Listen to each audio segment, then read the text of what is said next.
Bismillah. Assalamualaikum warahmatullahi wabarakatuh. Innal hamdalillah nahmaduhu wa nasta'inuhu wa nastaghfiruh wa na'udzu billahi min shururi anfusina wa sayyiati a'malina. May yahdihillahu fala mudilla lahu wa may yudlilhu fala hadiya lahu. Asyhadu an la ilaha illallah wa la syarika lahu wa asyhadu anna Muhammadan abduhu wa rasuluhu la nabiyya ba'dahu. Amma ba'du, fa inna asdaqal hadithi kitabullah wa khairal hadi Muhammadin sallallahu alaihi wasallam. Syarrul umuri muhdatsatuha wa kullu muhdatsatin bid'ah wa kullu bid'atin dhalalah wa kullu dhalalatin finnar.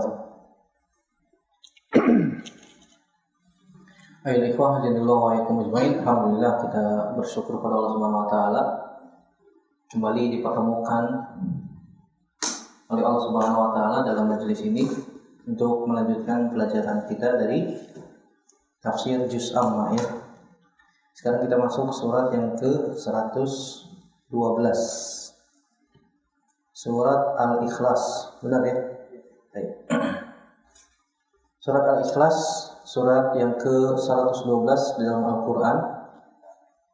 Dan para ulama menyebutkan bahwa surat Al-Ikhlas adalah surat Makkiyah, diturunkan oleh Allah Subhanahu wa taala sebelum Nabi SAW hijrah ke kota Madinah. Terdiri dari 4 ayat. Yang mana sebab diturunkan surat ini, bahwasanya orang-orang musyrik atau orang-orang Yahudi, mereka mengatakan kepada Nabi SAW, "Sif lana rabbak." Dalam riwayat Imam Ahmad dalam musnadnya dan Imam Tirmizi dalam sunannya disebutkan bahwasanya orang-orang musyrik dan orang-orang Yahudi berkata kepada Nabi SAW, "Sif lana rabbak."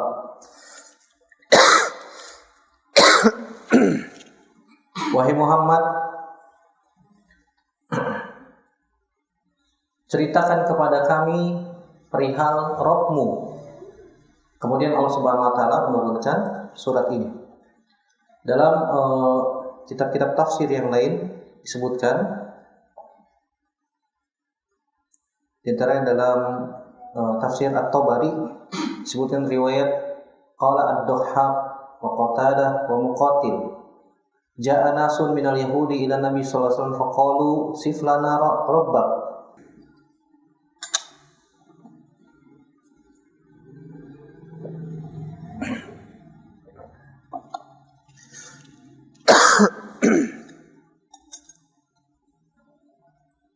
Imam Ad-Dhahhak, Imam Qatadah dan Imam Muqatil mengatakan, datang sekelompok manusia dari orang-orang Yahudi kepada Nabi Shallallahu Alaihi Wasallam, kemudian mereka mengatakan, "Sif lana rabbak," ceritakan kepada kami perihal Rabbmu, hai Muhammad. Fa innallaha anzala na'tahu fit Taurat. Sungguhnya Allah Subhanahu wa taala menjelaskan sifat-sifatnya dalam kitab Taurat. Fa akhbirna min ayyi syai'in huwa. Orang-orang Yahudi mengatakan, fa akhbirna, kabarkan kepada kami, min ayyi syai'in huwa. Rabbmu itu terbuat dari apa? Wa min ayyi jinsin huwa. Dari jenis apa dia? Min zahabin huwa am nuhasin am fiddatin.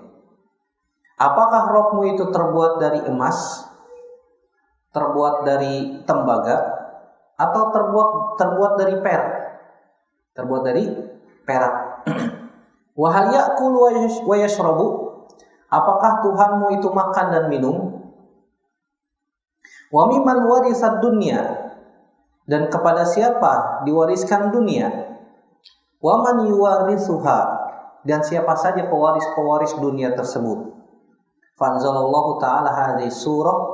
Dan Allah Subhanahu wa taala kemudian menurunkan surat ini.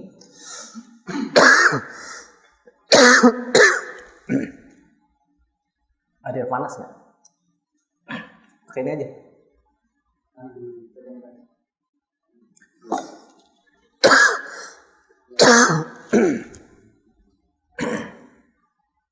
Kemudian Allah Subhanahu wa taala menurunkan surat ini, wa hiya nisbatullahi khassatan. Dan ini merupakan penisbatan dari Allah Subhanahu wa taala secara khusus. Jadi orang-orang Yahudi mereka berkeyakinan bahwasanya Tuhan mereka itu terbuat dari emas atau perak. Dalam riwayat yang disebutkan, dalam riwayat Imam Ahmad dan Imam Tirmizi disebutkan bahwasanya orang-orang musyrik atau orang-orang Yahudi bertanya kepada Nabi SAW, terbuat dari apa Allah Subhanahu wa taala?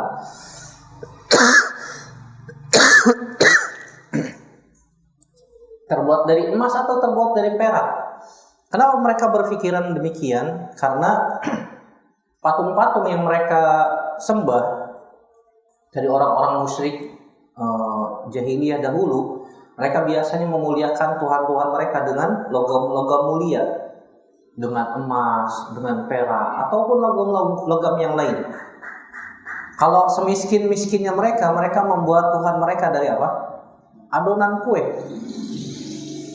dari adonan tepung. Masya Allah.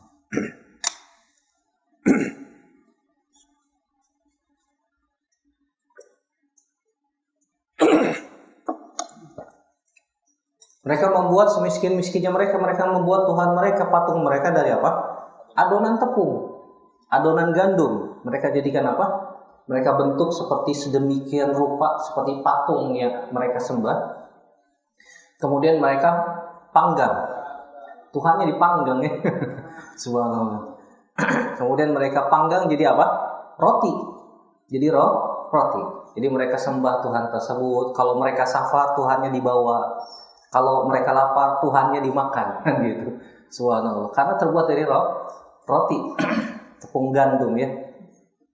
Oleh karena itu mereka bertanya kepada Nabi SAW. Mereka memikirkan sesuatu yang mereka lihat, yang mereka bisa tangkap dengan panca indera mereka. Oleh karena itu mereka bertanya, apakah Tuhanmu, wahai Muhammad, terbuat dari emas?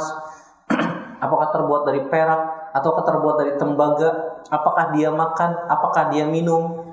Apakah dia mewariskan atau dia diwariskan? Dan seterusnya. Mereka bertanya tentang hal tersebut. Oleh karena itu Allah Subhanahu wa taala menurunkan surat ini sebagai bantahan dari pertanyaan-pertanyaan mereka.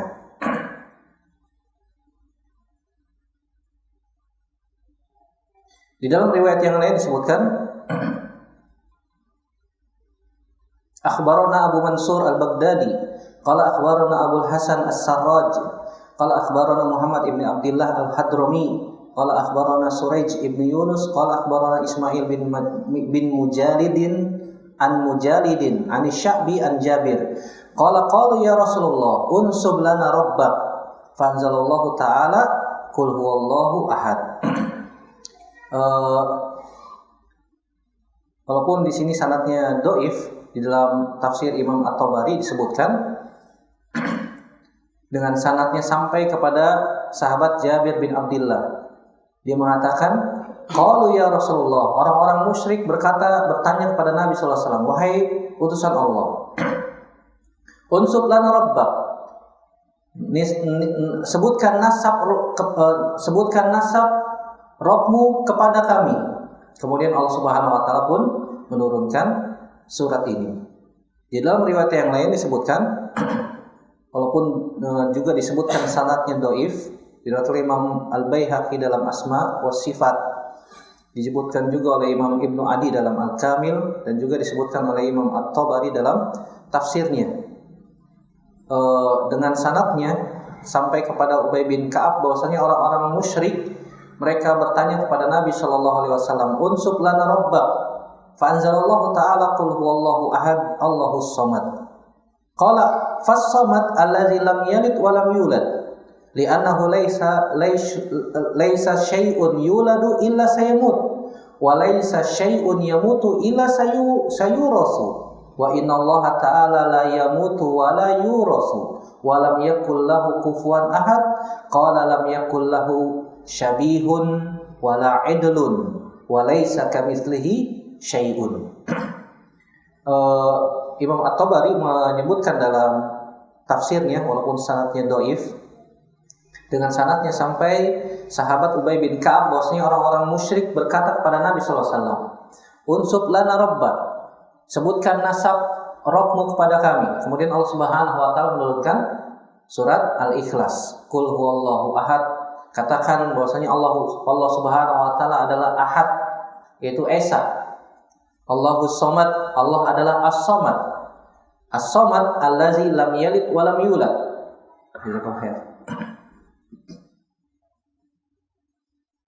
As-samad adalah yang tidak melahirkan dan tidak dilahirkan. Li'annahu laisa syai'un yuladu illa sayamut. Karena tidak ada sesuatu yang dilahirkan, pasti dia akan mati. Wa laisa syai'un yamutu illa sayurasu. Dan tidaklah sesuatu itu dia meninggal dunia, pasti dia akan mewariskan sesuatu. Sedangkan Allah Subhanahu wa taala tidak mati dan tidak mewariskan. Walam yakul lahu kufuwan ahad, dan tidak ada yang sekufu dengan Allah Subhanahu wa taala. Qala lam yakun lahu syabihun wala idlun.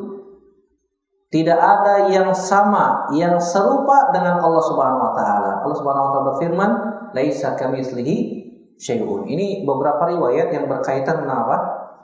Asbabun nuzul dari surat Al-Ikhlas ini.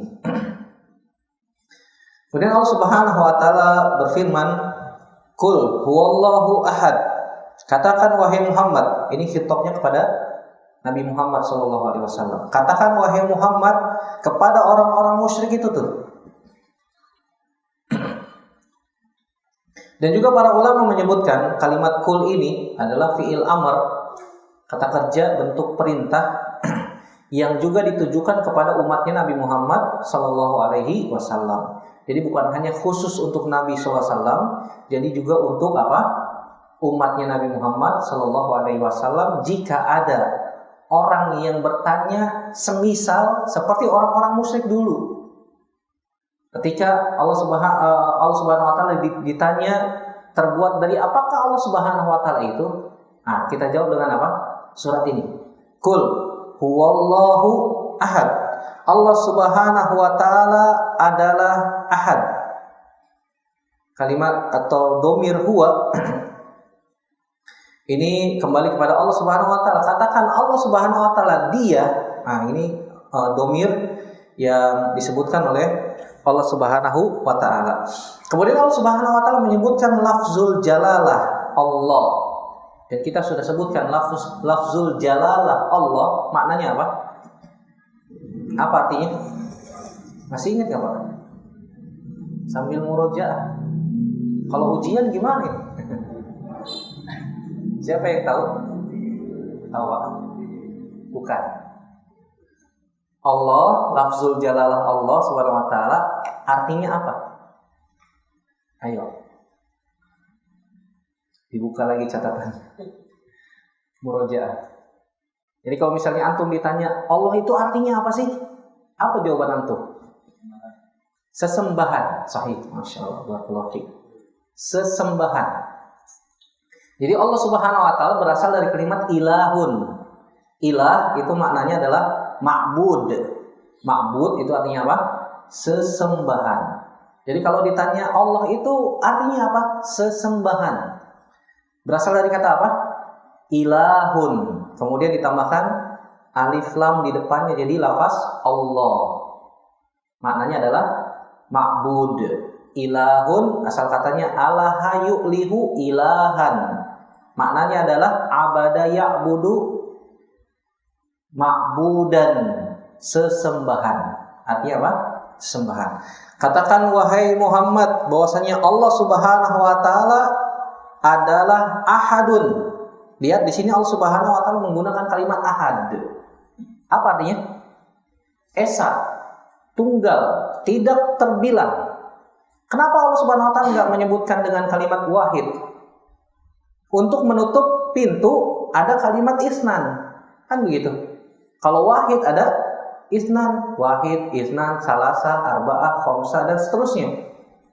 Tapi Allah Subhanahu wa taala menggunakan lafaz ahad. Lafaz ahad itu tidak ada kata 2, 3 setelahnya, enggak ada. Kalau bahasa kita disebutnya apa? Tunggal, satu-satunya atau esa gitu ya. Ini bahasa kita. Nah, Allah Subhanahu wa taala menggunakan kalimat ahad yang menunjukkan tidak ada bilangan setelahnya. Tidak ada 2, tidak ada 3, ataupun tidak ada 0. Tidak ada 0. Kalau dalam matematika bilangan apa tuh, Pak? Cuma 1 doang. Tanya ahli matematika ya. Wallahu a'lam bishawab. Jadi Allah Subhanahu wa taala menggunakan kalimat ahad untuk menutup pintu itu. Tidak ada bilangan setelahnya as-sani, as-salis, ar-rabi, al-khamis dan seterusnya. Tidak ada. Allahu as-samad. Allahu as-samad. Ini adalah kalimat yang berdiri sendiri, disebutnya oleh para ulama jumlah mustaqillah. Allahu as-samad. Jadi Allah Subhanahu wa taala, apa artinya Allah tadi? Sesembahan. Allah Subhanahu wa taala adalah sesembahan yang as-samad. As-samad huwa allazi tatahaddatsuna anhu wa tus'aluna anhu. Allah Subhanahu wa taala disebut as-samad adalah zat yang diminta. Zat yang diminta. Allah Subhanahu wa taala as-samad adalah zat yang diminta. Para ulama menyebutkan kalimat as-samad annahul kamil fi sifatihi. Annahul kamil fi sifatihi. Allah Subhanahu wa taala adalah zat yang sempurna sifat-sifatnya. Disebutnya apa? As-samad. Tadi makna yang pertama as-samad apa? Yang diminta, zat yang diminta. Wa tus'aluna anhu, zat yang senantiasa diminta. Jadi kita senantiasa minta kepada Allah Subhanahu wa taala. Jangan minta kepada yang lain. Jangan dibiasakan minta kepada makhluk. Kadang-kadang kita minta pada makhluk, "Mas, tolong dong Mas, pinjam duit." Pinjam duit, biasa ya akhir bulan. Waduh, udah menipis nih. Sisa berapa hari lagi kan begitu. Udah habis duluan. Pinjemin duit, Mas. Kalau lagi butuh banget boleh tidak, Pak? Sangat-sangat butuh, darurat sudah. Boleh tidak? Boleh. Tapi jangan dijadikan kebiasaan ya. Meminta-minta atau pinjam itu jangan dijadikan kebiasaan. Kalau bisa kita makan seadanya, dicukup-cukupin sebulan dengan gaji seadanya yang kita dapatkan, maka banyak bersyukur pada Allah Subhanahu wa taala. Allah Subhanahu wa taala akan memberikan keberkahan.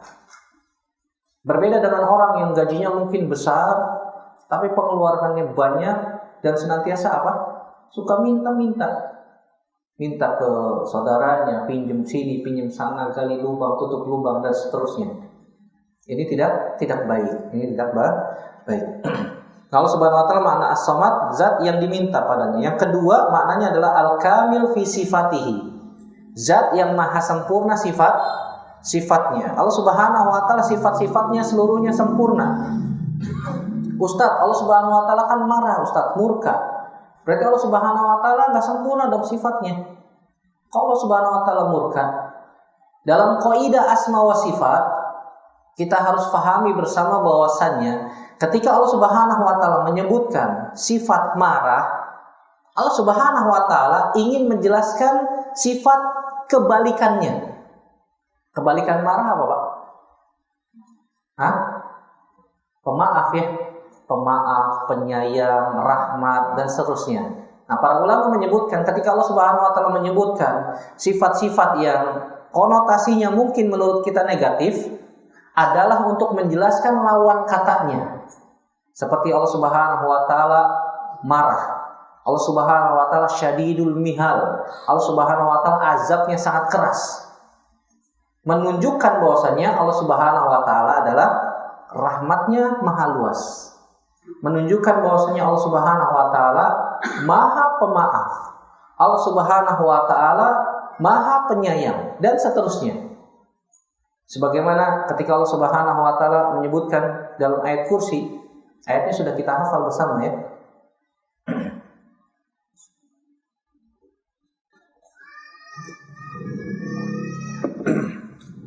Allah Subhanahu wa taala berfirman gimana?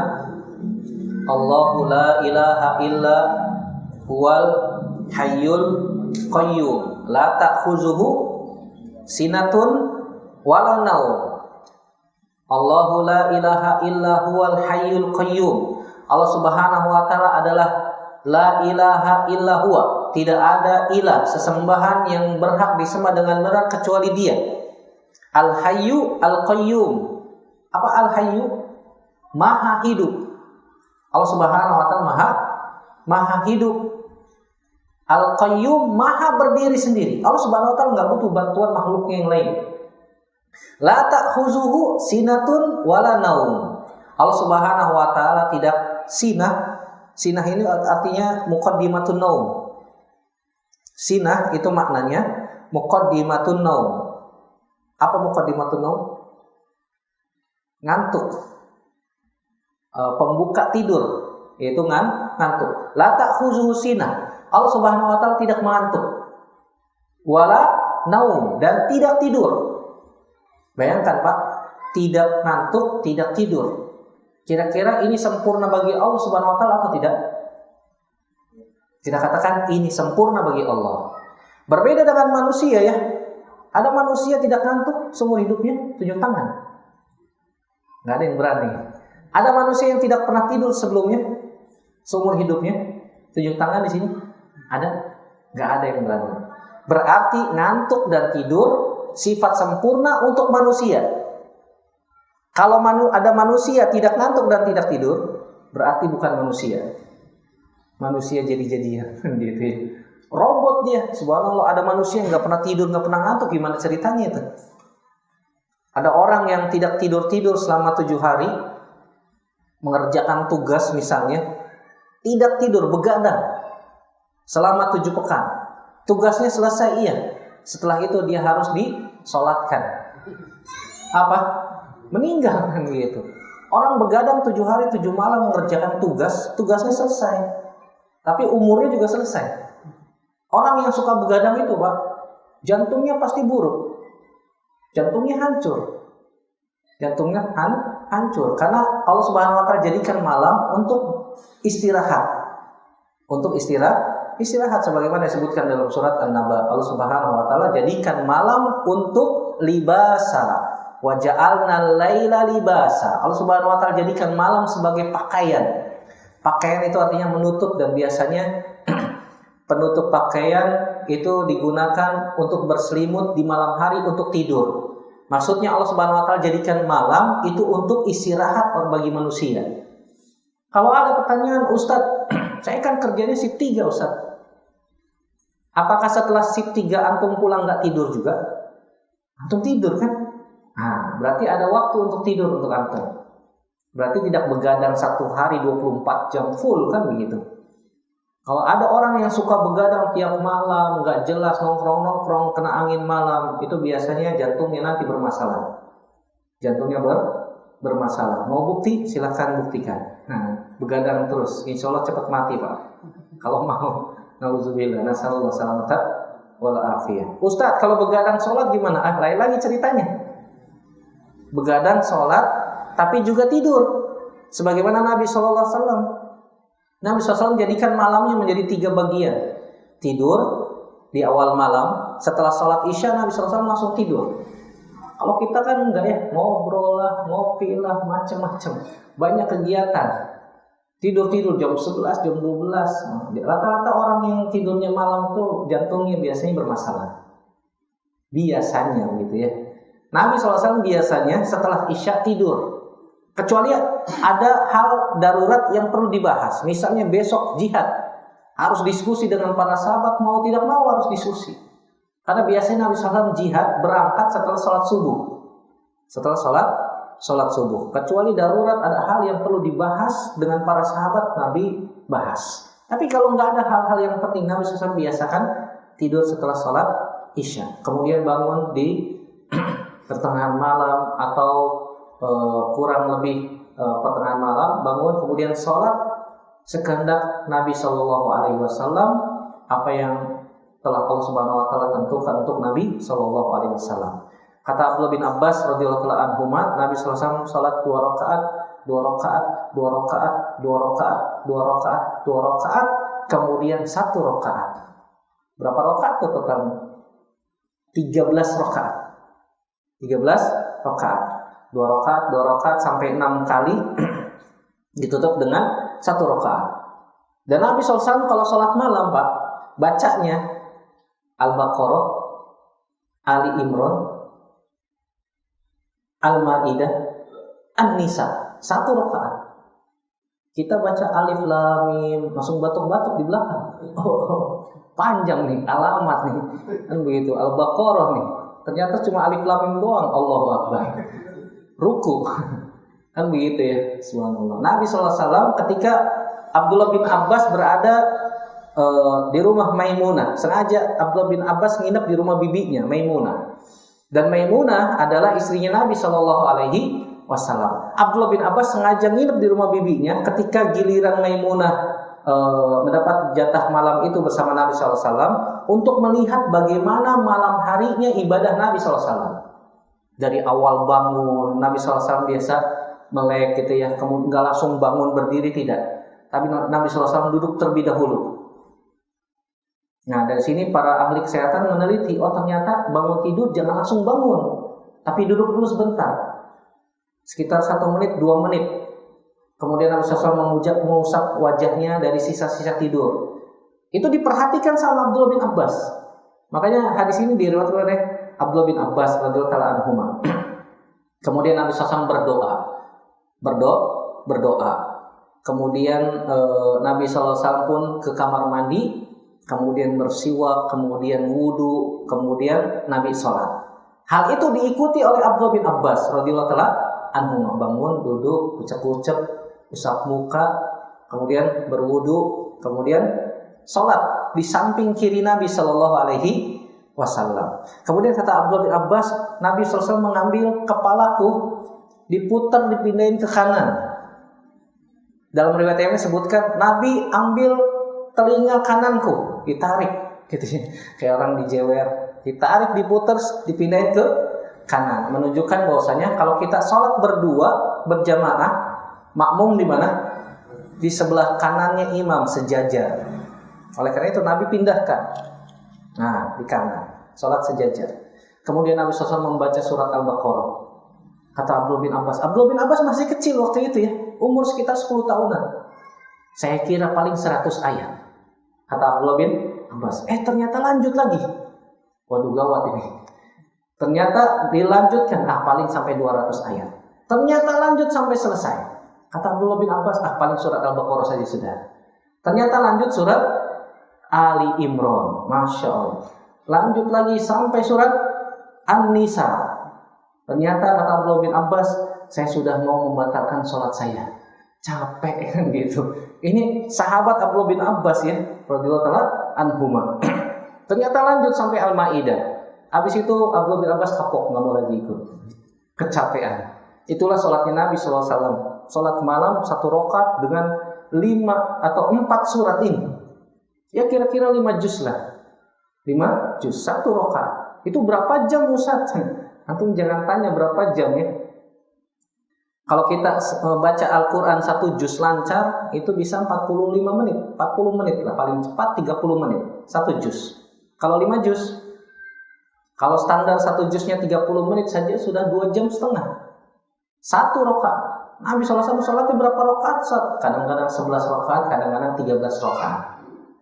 Makanya waktunya Nabi SAW berkah, digunakan malam harinya untuk beribadah. Hal yang serupa juga dialami oleh Abdullah bin Mas'ud ketika Nabi sholat di masjid. Abdullah bin Mas'ud kan termasuk ahlu suffah, tinggal di masjid bersama sahabat-sahabat yang lain. Ada Abu Hurairah, ada Abu Musa al-Asy'ari, dan seterusnya. Hal yang sama diceritakan oleh Abdullah bin Mas'ud, juga diceritakan oleh sahabat yang lain, di antaranya Abu Musa al-Asy'ari, dengan cerita yang hampir sama. Ternyata bacanya panjang, panjang. Setelah selesai sholat witir, Nabi SAW biasanya tidur kembali. Jadi nggak sholat semua semalaman suntuk ya. Tidur dulu, kemudian bangun sholat, kemudian tidur kembali. Sampai terdengar azannya Bilal. Sampai terdengar azannya Bilal bin Rabah. Kemudian Nabi SAW bangun, kemudian sholat 2 rakaat. Sholat apa? Qobliyah subuh. Ini Nabi masih di rumah. Jadi sholat sunnah qobliyah subuh yang lebih utama dilakukan di rumah. Apalagi kalau misalnya rumahnya dekat-dekat masjid. diutamakan sholat di rumah. Kecuali kalau misalnya rumahnya jauh, kalau dia sholat di rumah, selesai azan, datang ke masjid jalan kaki, nggak bakalan dapat. Tapi sebagian ulama mengatakan nggak apa-apa, masbuk, mendahulukan sholat qobliyah subuh di rumah, tidak ada masalah. Di antaranya dikatakan oleh Syekh Muhammad bin Shalih Al-Utsaimin rahimahullah taala. Kemudian setelah sholat 2 rakaat qobliyah subuh, Nabi SAW berbaring tidur ringan. Tapi ini khusus Nabi ya, antum jangan ikutin. Bisa bablas antum gitu. Habis sholat qobliyah subuh berbaring sebentar doang. Nabi sholat tidur sebentar juga. Qadarullah bablas, bangun jam 6, belum sholat subuh. Nabi SAW tidur, matanya, hatinya tidak tidur. Sampai Nabi SAW bangun, kemudian datang ke masjid dan Bilal pun qomat. Jadi intinya Nabi SAW pun tidur dan mengantuk sifat yang sempurna bagi manusia. Tapi ngantuk dan tidur ini bukan sifat Allah Subhanahu wa taala. Allah tidak ngantuk dan Allah tidak tidur. Tidak ngantuk dan tidak tidur ini merupakan sifat kesempurnaan bagi Allah Subhanahu wa taala. Laisa kamitslihi syai'un wa huwas samiul basir. Allah tidak sama dengan makhluknya. Allah Maha mendengar dan Maha melihat. Kalau kita bahas tentang masalah asma wa sifat ini panjang ya, para ulama membuat kaidah-kaidah tentang asma wa sifat. Di antaranya tadi, ketika Allah Subhanahu wa taala menyebutkan sebuah sifat yang mungkin kita anggap konotasinya negatif, ini menunjukkan Allah Subhanahu wa taala ingin menjelaskan sifat kebalikannya. Allahu As-Samad. Tadi Allah As-Samad artinya apa? Allah tempat untuk meminta. Yang kedua, maha sempurna sifat-sifatnya. Diriwayatkan dari Abdullah bin Abbas radhiyallahu taala anhuma, anna as-samad huwal kamil fi ilmihi, al-kamil fi hilmihi, al-kamil fi izzatihi, al-kamil fi qudratihi ila akhiri ma dzukira fil athar. Dikeluarkan oleh Imam At-Tabari dalam tafsirnya. Diriwayatkan dari Abdullah bin Abbas radhiyallahu taala anhuma bahwasanya makna as-samad yang dikatakan oleh Abdullah bin Abbas adalah al-kamil fi ilmihi, yang maha sempurna ilmunya, al-kamil fi hilmihi, yang maha sempurna hilmnya. Hilm itu sifat lembut, kasih sayang. Yang ketiga, al-kamil fi izzatihi, maha sempurna keperkasaannya. Yang keempat, al-kamil fi qudratihi, maha sempurna kemampuannya. Dan seterusnya sampai yang disebutkan oleh Abdullah bin Abbas radhiyallahu taala anhuma. Maksudnya adalah Allah Subhanahu wa taala tempat bergantung seluruh makhluk. Allah Subhanahu wa taala tempat bergantung seluruh makhluk. Sebagaimana disebutkan oleh para ulama, as-samad dari makna-makna yang sudah kita dengarkan tadi, kita bisa gabungkan as-samad adalah al-kamil fi sifatihi allazi iftaqarat ilaihi jami'u makhluqatihi. Sempurna sifat-sifatnya yang seluruh makhluk butuh kepada zat tersebut. Jadi ini makna apa? As-samad kalau kita gabungkan dari beberapa tafsiran yang tadi. Jadi ini termasuk jenisnya tafsir tanawu. Tafsir tanawu itu Pak, tafsiran dari berbagai macam jenis tafsir. Misalnya tafsiran tentang ihdinas siratal mustaqim. Ya Allah, tunjukkanlah kami jalan yang lurus. Ada yang menafsirkan jalan yang lurus adalah Al-Qur'an. Ada yang menafsirkan jalan yang lurus adalah Islam. Ada yang menafsirkan jalan yang lurus adalah sunnah Nabi SAW. Ada yang menafsirkan jalan yang lurus itu adalah sunnahnya Abu Bakar dan Umar. Kemudian digabungkan oleh para ulama sebagaimana disebutkan oleh Imam Ibnu Katsir, bahwasanya jalan yang lurus itu adalah Islam yang dibangun di atas Al-Quran dan Sunnah berdasarkan pemahaman para sahabat, di antaranya Abu Bakar dan Umar. Menurut pemahaman para sahabat, itulah jalan yang lurus, yang setiap hari kita minta minimal 17 kali ihdinas siratal mustaqim. Ya Allah, tunjukilah kami jalan yang lurus, agama Islam yang dibangun di atas Al-Quran dan Sunnah Nabi berdasarkan pemahaman para sahabat. Jadi ini disebut dengan tafsir tanawu. Satu dengan yang lainnya itu tidak saling bertabrakan dan bisa digabungkan. Sebagaimana juga tafsiran as-samad ini. Allahus samad, Allah as-samad, lam yalid wa lam yulad. Allah Subhanahu wa taala tidak melahirkan. Allah Subhanahu wa taala tidak melahirkan. Walam yulad, dan Allah Subhanahu wa taala tidak dilahirkan. Firman Allah Subhanahu wa taala lam yalid ini bantahan untuk orang-orang yang mengatakan Allah punya anak. Di antara siapa? Orang-orang Nasrani. Orang-orang Nasrani mengatakan apa? Allah punya anak. Siapa dia? Nabi Isa alaihissalam. Walaupun ketika Nabi Isa alaihissalam dinaikkan oleh Allah Subhanahu wa taala ke atas langit, kemudian Allah Subhanahu wa taala menyerupakan salah satu orang yang ingin membunuh Nabi Isa alaihissalam dengan wajahnya Nabi Isa alaihissalam. Dan ternyata setelah ditemukan oleh orang-orang Yahudi yang ingin membunuh Nabi Isa alaihissalam, ternyata di dalam rumah Nabi Isa alaihissalam ada siapa? Orang Yahudi yang sudah diserupakan dengan wajahnya Nabi Isa alaihissalam. Ketika ditanya, "Anta Isa? Anda adalah Isa?" Kata orang tadi, "Bukan, saya bukan Isa. Isa telah diangkat ke atas, telah dinaikkan ke atas." Dia mengakui bahwa Nabi Isa alaihissalam diangkat ke atas. Tidak, engkau itu Isa. Zaman dulu nggak ada foto, nggak ada kamera ya. Coba foto saya dulu, gitu. Lihat wajah saya. Ternyata Allah Subhanahu wa taala sudah serupakan dia dengan Nabi Isa alaihissalam. Dialah yang dibunuh, dialah yang disalib. Jadi sebenarnya yang dibunuh, yang disalib siapa? Orang Yahudi yang diserupakan oleh Allah Subhanahu wa taala dengan Nabi Isa alaihissalam. Yang asli Nabi Isa alaihissalam Allah angkat ke langit, dan sekarang Nabi Isa alaihissalam Allah Subhanahu wa taala sedang tidurkan. Kalimat wafat itu maknanya bisa tidur. Karena tidur juga adalah wafat.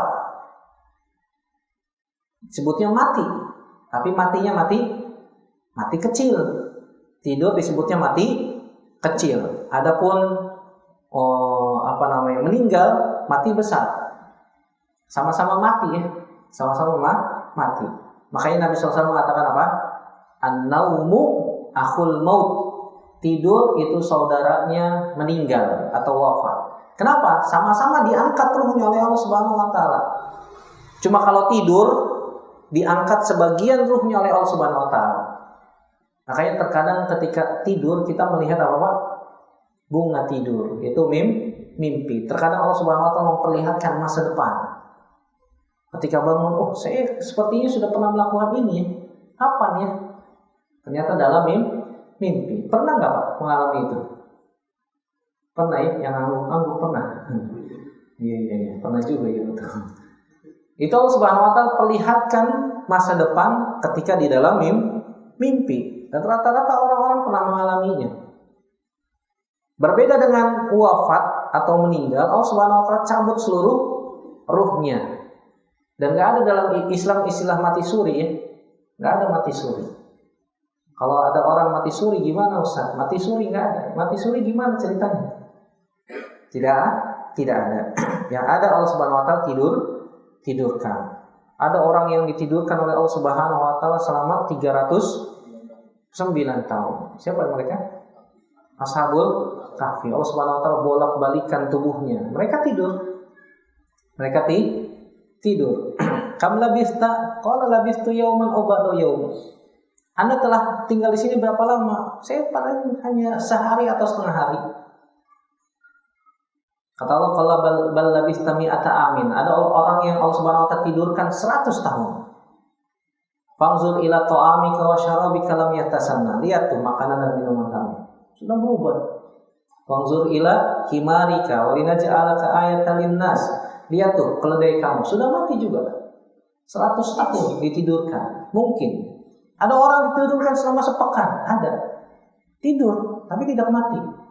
Tapi harus diopname, harus diinfus. Kalau nggak diinfus mati, butuh makan dia. Tapi tidak mati ya, tidak sakit, tidur. Ditidurkan oleh Allah Subhanahu wa taala. Mungkin kita juga pernah mengalami tidur 24 jam. Nggak bangun-bangun, kelelahan, kerja 4 shift non-stop, Masya Allah. Kejar setoran. Pulang-pulang tepar, tidur, subhanallah. 24 jam nggak bangun-bangun. Sudah disiram-siram, dicipratin, dengan cara apapun juga. Bangun-bangun apa? Lemes. 24 jam nggak makan. Tentunya apa? Lemah. Kan begitu. Nah, kalau ditidurkan mungkin ya Allah Subhanahu wa taala tidurkan. Nah, kemudian setelah Nabi Isa alaihissalam diangkat ke langit, kemudian Hawariyun yang jumlahnya 12 orang itu terpecah menjadi 3 kelompok, 3 golongan. Kelompok yang pertama mengatakan Allah telah naik ke atas langit. Pada saat itu juga mereka apa? Kufur kepada Allah Subhanahu wa taala. Kelompok yang kedua mengatakan anak Allah telah naik ke atas langit. Mereka mengatakan Nabi Isa alaihissalam adalah anak Allah. Pada saat itu juga mereka kufur kepada Allah Subhanahu wa taala. Kelompok yang tiga mengatakan apa? Sesungguhnya hamba Allah dan Rasulnya telah diangkat ke langit, telah dinaikkan ke atas langit. Nah, kelompok yang ketiga ini aman, beriman, tetap dalam keimanan mereka. Tapi qadarullah, kelompok yang ketiga ini habis dibunuh oleh 2 kelompok yang tadi. Sehingga sampai sekarang mereka meyakini bahwa Nabi Isa alaihissalam adalah Tuhan. Sampai sekarang ini mereka meyakini bahwa Nabi Isa alaihissalam adalah anak Allah Subhanahu wa ta'ala. Laqad kafara allazina qalu innallaha tsalitsu tsalatsa. Telah kufur orang-orang yang mengatakan bahwasanya Allah adalah 3 yang 1. Mereka mengatakan 3 itu hakikatnya 1. 1 itu hakikatnya 3. Insyaallah kan gitu. Cuma tinggal diputar begini ya. 1 itu 3, 3 itu 1. Begini juga sama tuh. 5 itu 1. Tapi mereka tidak mengatakan 5 ya. 3, Trinitas. Trinitas. Ada Tuhan Bapa, Tuhan Ibu, Tuhan Anak. Mereka mengatakan 3 itu hakikatnya 1. 1 itu hakikatnya 3. Nah, ini yang pertama bantahan untuk orang-orang Nasrani. Yang kedua, bantahan untuk orang-orang Yahudi. Mereka mengatakan Uzair itu anak Allah Subhanahu wa ta'ala. Lam yalid wa lam yulad. Ya, kata Syekh Muhammad bin Shalih Al-Utsaimin, fi qawlihi lam yalid raddun ala salasi tawaif munharifah min bani Adam. Al-musyrikun wal yahud wan nasara. Ayat ini lam yalid merupakan bantahan untuk 3 kelompok yang menyimpang dari manusia. Yang pertama orang musyrik, yang kedua orang Yahudi, dan yang ketiga orang-orang Nasrani. Yahudi dan Nasrani tadi sudah kita bahas. Adapun orang-orang musyrik, mereka meyakini bahwasanya malaikat-malaikat Allah adalah anak Allah. Ja'alul malaikata allazina hum ibadur rahman inatha. Innal malaikata banatullah. Mereka mengatakan bahwasanya malaikat-malaikat Allah adalah perempuan. Makanya lafaz malaikat belakangnya pakai tak marbutoh ya, Pak. Pakai tak marbutoh. Dalam bahasa Arab ada kalimat tak marbutoh berarti itu muannas, artinya apa? Perempuan. Nah, orang-orang musyrik mereka menjadikan malaikat-malaikat Allah, mereka mengatakan bahwasanya malaikat-malaikat Allah adalah putri-putri Allah. Putri-putri Allah. Makanya Allah Subhanahu wa taala bantah. Lam yalid wa lam yulad, dan Allah Subhanahu wa taala tidak dilahirkan. Kenapa Allah Subhanahu wa taala bantah ini? Untuk menunjukkan bahwasanya Allah Subhanahu wa taala tidak punya pasangan. Walam takun lahu sahibah. Allah Subhanahu wa taala tidak memiliki pasangan. Kenapa? Konsekuensi ketika dikatakan Allah itu punya anak, berarti Allah punya pasangan. Kan begitu? Nggak mungkin dong. Allah Subhanahu wa taala yang melahirkan, yang dan seterusnya. Hermafrodit emangnya satu tubuh punya dua kelamin, kan nggak mungkin. Pasti harus punya pasangan. Allah Subhanahu wa taala langsung bantah, walam takun lahu sohibah. Allah Subhanahu wa taala tidak punya istri. Allah Subhanahu wa taala tidak punya pasangan. Istri dalam bahasa Arab, dalam bahasa Al-Qur'an, terkadang Allah Subhanahu wa taala menyebutkan dengan kalimat sohibah. Sohibah itu artinya apa? Teman dekat, teman karib yang selalu nempel kemanapun dia pergi. Itulah istri. Makanya kalau ingin mengetahui keburukan seorang suami, tanya istrinya. Dari A sampai Z dia tahu. Kalau kita ingin mengetahui keburukan istri, tanya suaminya. Dari A sampai Z dia tahu. Karena mereka pasangan. Allahu a'lam bishawab. Sudah azan ya. Kita azan dulu, kita sholat. Setelah itu kita lanjutkan sedikit insyaallah ta'ala. Sallallahu alaihi Muhammadin wa ala alihi wasallam. Wa akhiru da'wana alhamdulillahi rabbil alamin. Assalamualaikum warahmatullahi wabarakatuh.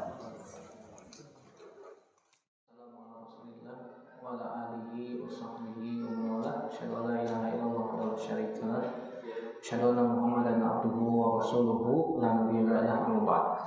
Kita lanjutkan sedikit dari surat Al-Ikhlas ini. Kemudian Allah Subhanahu wa taala berfirman, "Wa lam yakul lahu kufuwan ahad." Wa lam yakun lahu kufuwan ahad. Artinya, lam yakun lahu ahadun musawiyan fi jami'i sifatihi. Fanafallahu subhanahu wa ta'ala an nafsihi an yakuna walidan aw mauludan aw lahu mathilun. Allah Subhanahu wa ta'ala tidak ada yang serupa pada setiap sifat-sifatnya. Walam yakul lahu kufuwan ahad. Tidak ada yang serupa dengan Allah pada seluruh sifat-sifatnya. Jadi Allah Subhanahu wa taala menafikan, meniadakan an-nafsihi dari dirinya an yakuna walidan. Allah Subhanahu wa taala memiliki anak, atau Allah Subhanahu wa taala melahirkan, Allah Subhanahu wa taala memiliki anak, atau ada yang serupa dengan Allah Subhanahu wa taala. Allah Subhanahu wa taala langsung bantah sendiri bahwasanya tidak ada yang serupa dengan Allah Subhanahu wa taala pada seluruh aspeknya, pada seluruh sisinya, pada seluruh sifat-sifat Allah Subhanahu wa taala. Ustaz, kalau Allah Subhanahu wa taala memiliki wajah, kan manusia punya wajah? Iya. Allah punya wajah, kita punya wajah. Sama-sama wajah, hanya sekedar nama. Adapun hakikatnya berbeda. Dalam qaidah disebutkan bahwasanya at-tasawi fil asma la yulazimut tasawi fil haqiqah. Kesamaan nama tidak mengharuskan sama hakikatnya. Betul tidak? Betul. Ini qaidah dalam asma wa sifat. At-tasawi fil asma la yulazimut tasawi fil haqiqah. Kesamaan nama tidak mengharuskan kesamaan hakikat. Seperti contohnya tadi, Allah Subhanahu wa taala punya wajah. Makanya kita berdoa kepada Allah Subhanahu wa taala sebagaimana Nabi sallallahu alaihi wasallam ajarkan, Allahumma inna nas'aluka ladzatan nazari ila wajhikal karim wa syauqi ila liqa'ik. Ya Allah, aku meminta kepadamu kelezatan memandang wajahmu dan kerinduan berjumpa denganmu. Ini menunjukkan Allah Subhanahu wa taala punya apa? Punya wajah. Karena Nabi SAW berdoa dengan doa ini, Allahumma inni as'aluka ladzatan nazari ila wajhikal karim wa syauqi ila liqa'ik. Allah Subhanahu wa taala punya wajah. Manusia juga punya wajah. Namanya sama-sama wajah. Tapi hakikatnya tentu saja berbeda. At-tasawi fil asma la yulazimut tasawi fil haqiqah. Ini kaidah. Dihafalkan, direnungi, tadaburi maknanya baik-baik.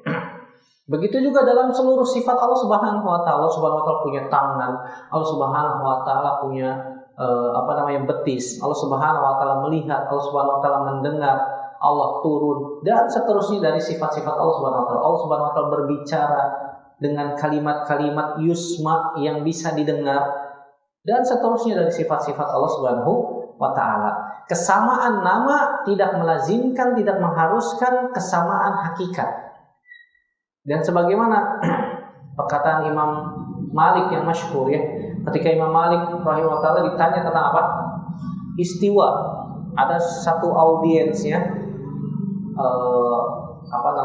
orang yang datang ke kajian Imam Malik rahimahullah taala bertanya tentang istiwa. Ya Imam, kaifa istawallah? Bagaimana sih istawanya Allah? Orang ini orang Arab yang bertanya tentang istiwanya Allah. Apa yang dikatakan oleh Imam Malik?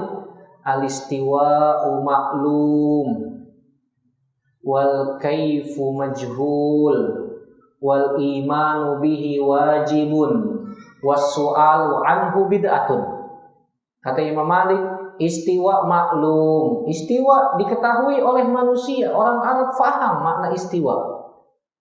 Istiwa dalam bahasa Arab maknanya ulu wartafa, tinggi di atas. Bukan menunjukkan bahwasanya tinggi di atas atap, tidak. Oh berarti Allah masih di bawah langit dong, kan begitu.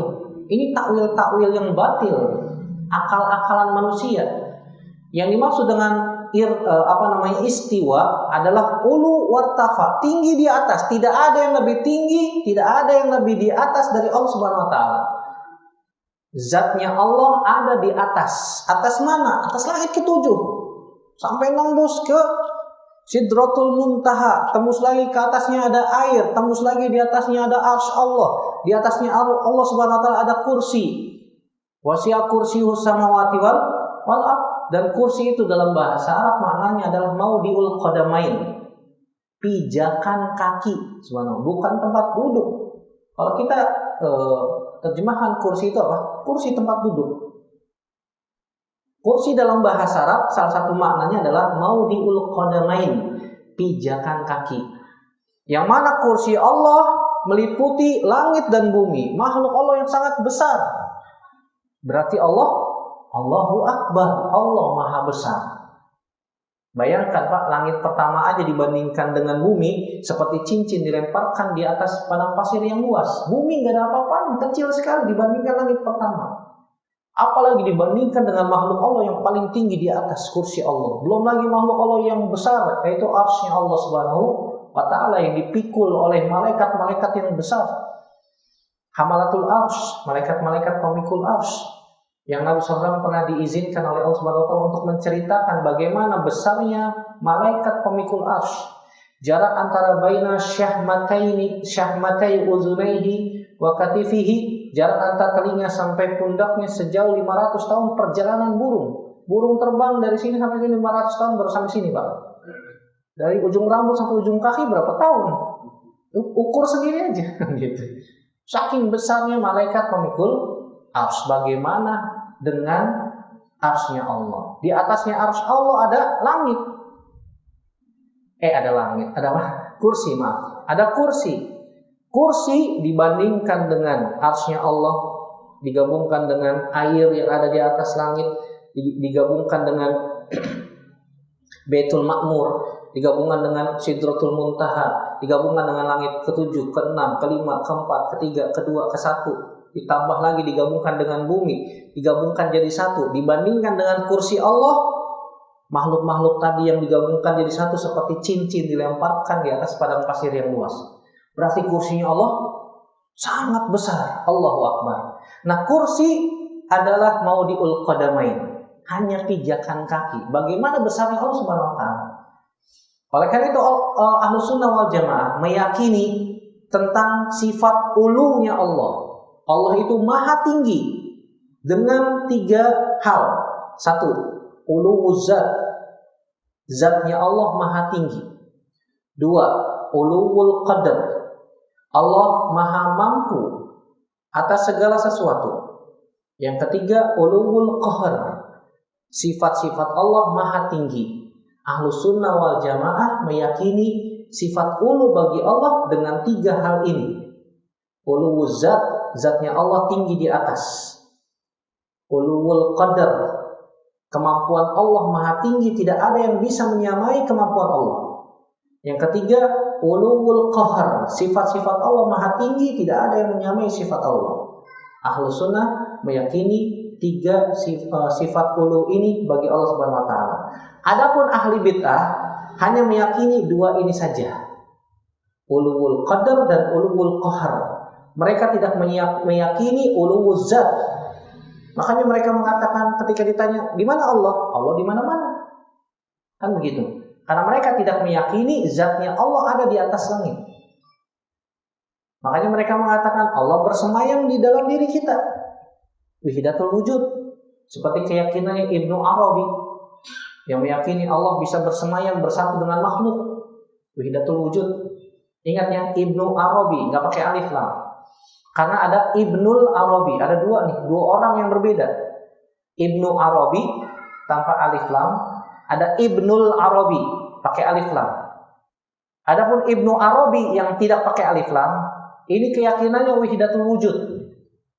Meyakini bahwasannya Allah bisa bersatu dengan makhluk. Manunggal, kahula gusti, kan begitu. Adapun Ibnul Arabi yang pakai alif lam, ini ahlus sunnah wal jamaah. Bagaikan langit dan sumur Artesis, begitu. Sangat jauh perbedaannya ya. Nah, ini tentang sifat-sifat Allah Subhanahu wa taala. Lam yalid wa lam yulad wa lam yakul lahu kufuwan ahad. Allah Subhanahu wa taala tidak melahirkan dan tidak dilahirkan dan tidak ada yang semisal, serupa, sekutu dengan Allah Subhanahu wa taala. Surat ini memiliki keutamaan, kata Nabi SAW, innaha ta'dilu sulusul Quran. Sungguhnya surat Al-Ikhlas ini sebanding dengan 1/3 Al-Quran. Apa maksudnya? Maksudnya 1/3 dalam makna. Karena surat Al-Ikhlas ini berisi tentang tauhid. Tentang tauhid rububiyah, tauhid uluhiyah, dan tauhid asma wasifat. Dan 1/3 Al-Quran itu isinya tentang tauhid. 1/3 Al-Quran itu isinya tauhid. Karena Al-Quran itu selain isinya tauhid adalah kisah-kisah. Jadi kalau kita baca Al-Quran, Pak, itu kita akan banyak temukan cerita, kisah-kisah. Kisah-kisah para nabi dan rasul, kisah-kisah orang terdahulu, kisah-kisah orang soleh, dan seterusnya. Yang 1/3-nya yang ketiga adalah tentang berkaitan tentang hukum. Jadi Al-Quran berisi tentang tauhid, kisah-kisah, dan hukum. Sudah. Bukan berarti kalau kita baca surat Al-Ikhlas 3 kali sudah khatam, tidak. Qul huwallahu ahad, Allahu lam yalid wa lam yulad wa lam yakul lahu kufuwan ahad. Udah baca 10 juz. Bukan itu maksudnya. Baca 3 kali khatam Al-Quran, tidak. Maknanya adalah innaha ta'dilu sulusul Quran, karena 1/3 Al-Quran isinya mencakup apa? Tentang tauhid. Dan surat Al-Ikhlas ini berbicara tentang tauhid Allah Subhanahu wa taala. Itu maksudnya. Wa hadhihi surah kana Rasul sallallahu alaihi wasallam yaqra'u biha fi raq'ati tsaniyah fi sunatil fajri. Dan Nabi SAW biasa membaca surat ini pada rakaat kedua sholat qobliyah subuh, wa fi sunnatil maghrib, dan pada rakaat kedua ba'diyah maghrib, wa fi rakaatai at-tawaf, dan pada rakaat kedua pada sholat setelah tawaf.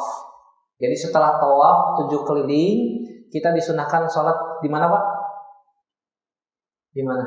Yang pernah umroh, haji, di mana, Pak? Di belakang makom Ibrahim. Makom itu artinya apa, Pak? Pijakan kaki, bukan kuburan ya. Kadang-kadang orang Indonesia nggak tahu bahwasanya makom ini kuburan Nabi Ibrahim. Makam Ibrahim, nah gitu. Yang dimaksud dengan makom adalah pijakan kaki Nabi Ibrahim. Dahulu tempatnya bukan di situ, Pak. Dahulu tempatnya agak ke depan. Karena melihat bahwasanya batu bekas pijakan Nabi Ibrahim alaihissalam itu memudaratkan orang yang tawaf, akhirnya dimundurkan sedikit ke belakang. Karena ada maslahat supaya tidak mengganggu orang yang tawaf. Coba bayangin Pak, kalau di tengah-tengah maqam Ibrahim tersebut dan tidak dipindahkan, orang setelah tawaf sholat di belakangnya, terganggu nggak? Sangat-sangat terganggu. Apalagi kalau misalnya di depan banyak yang tawaf, sholatnya nggak bakalan khusyuk tuh. Tapi kalau dimundurkan ke belakang sedikit, orang sholat akan khusyuk. Yang tawaf juga tidak akan merasa terganggu. Demikian. Jadi sholat 2 rakaat setelah tawaf selesai di belakang maqam Ibrahim. Kita disunahkan baca surat yang pendek-pendek saja. Baca surat Al-Kafirun, rakaat kedua baca surat Al-Ikhlas. Nggak perlu baca surat Al-Baqarah. Kepanjangan. Karena banyak yang mau sholat di belakang situ, Pak. Kalau misalnya ini maqam Ibrahim, kita sholat di sini boleh, atau di belakangnya sekali boleh. Yang penting kita menghadap ke maqam Ibrahim. Tidak harus di depannya persis ya, tidak harus. Apalagi kalau misalnya banyak manusia, banyak orang. Wa kadzalika yaqra'u biha fil witr. Begitu juga Nabi SAW membaca surat Al-Ikhlas ini pada sholat witir. Dan biasanya sunnahnya Nabi SAW sholat witir 3 rakaat. Rakaat pertama witir Nabi baca surat Sabbihisma rabbikal a'la. Kemudian yang kedua Qul ya ayyuhal kafirun, dan rakaat ketiga baca apa? Surat Al-Ikhlas. Wallahu ta'ala a'lam bishawab. Dengan demikian kita selesai membaca tafsir surat Al-Ikhlas. Insyaallah pada pertemuan yang akan datang kita akan membaca tafsir surat Al-Masad, atau biasa juga disebut dengan surat Al-Lahab, insyaallah ta'ala. Demikian, wassalamualaikum warahmatullahi wabarakatuh. Ada pertanyaan? Enggak ada? Cukup? Ya, betul.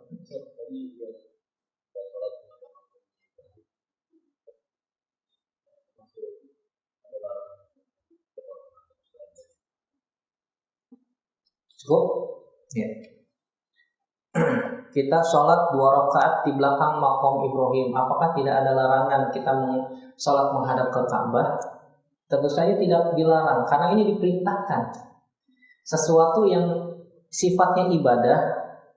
Ibadah itu kan sifatnya tauqifiyah ya, nunggu dalil. Kita tidak boleh melakukan suatu ibadah tertentu kecuali kalau ada dalilnya. Dan sholat 2 rakaat sunnah setelah tawaf di belakang maqam Ibrahim ini dilakukan oleh Nabi Sallallahu Alaihi Wasallam. Tentu saja kita niatnya menghadap kemana?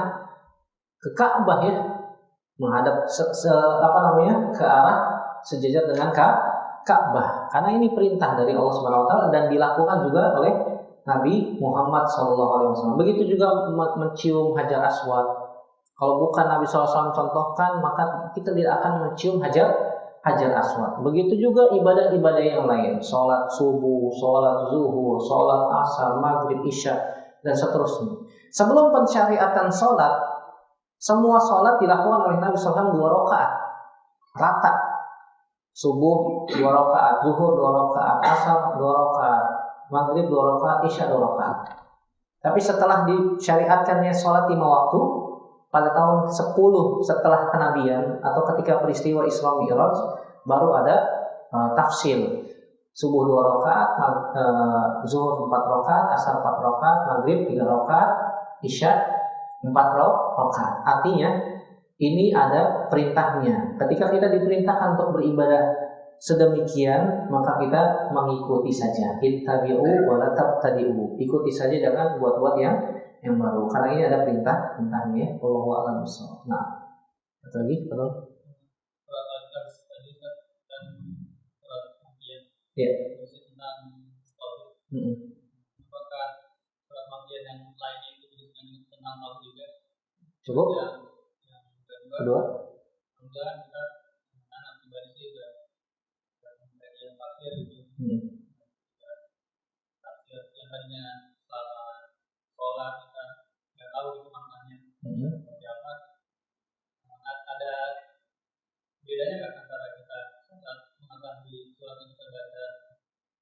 dengan kita nggak tahu. Baik. Alhamdulillah wassalatu wassalamu ala Rasulillah wa ala alihi washabbihi ajmain amma. Yang pertama tentang surat Al-Ikhlas adalah surat Makkiyah, berisi tentang tauhid. Ada tidak surat Makkiyah yang lain berisi selain tauhid?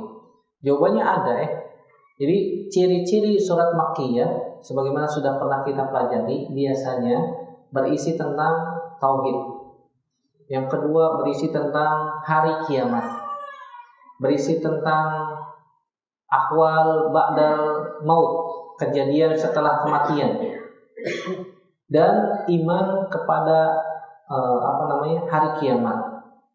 Jadi beriman kepada hari kiamat, kejadian setelah kematian, surga dan neraka, tauhid, itu adalah pokok-pokok isi surat-surat Makkiyah. Dan biasanya ayat-ayatnya apa? Pendek-pendek. Dan biasanya diawali dengan ya ayuhan nas. Jika ada surat yang lain didahului dengan surat bunyi ya ayuhan nas, berarti itu termasuk ciri-ciri surat Makkiyah.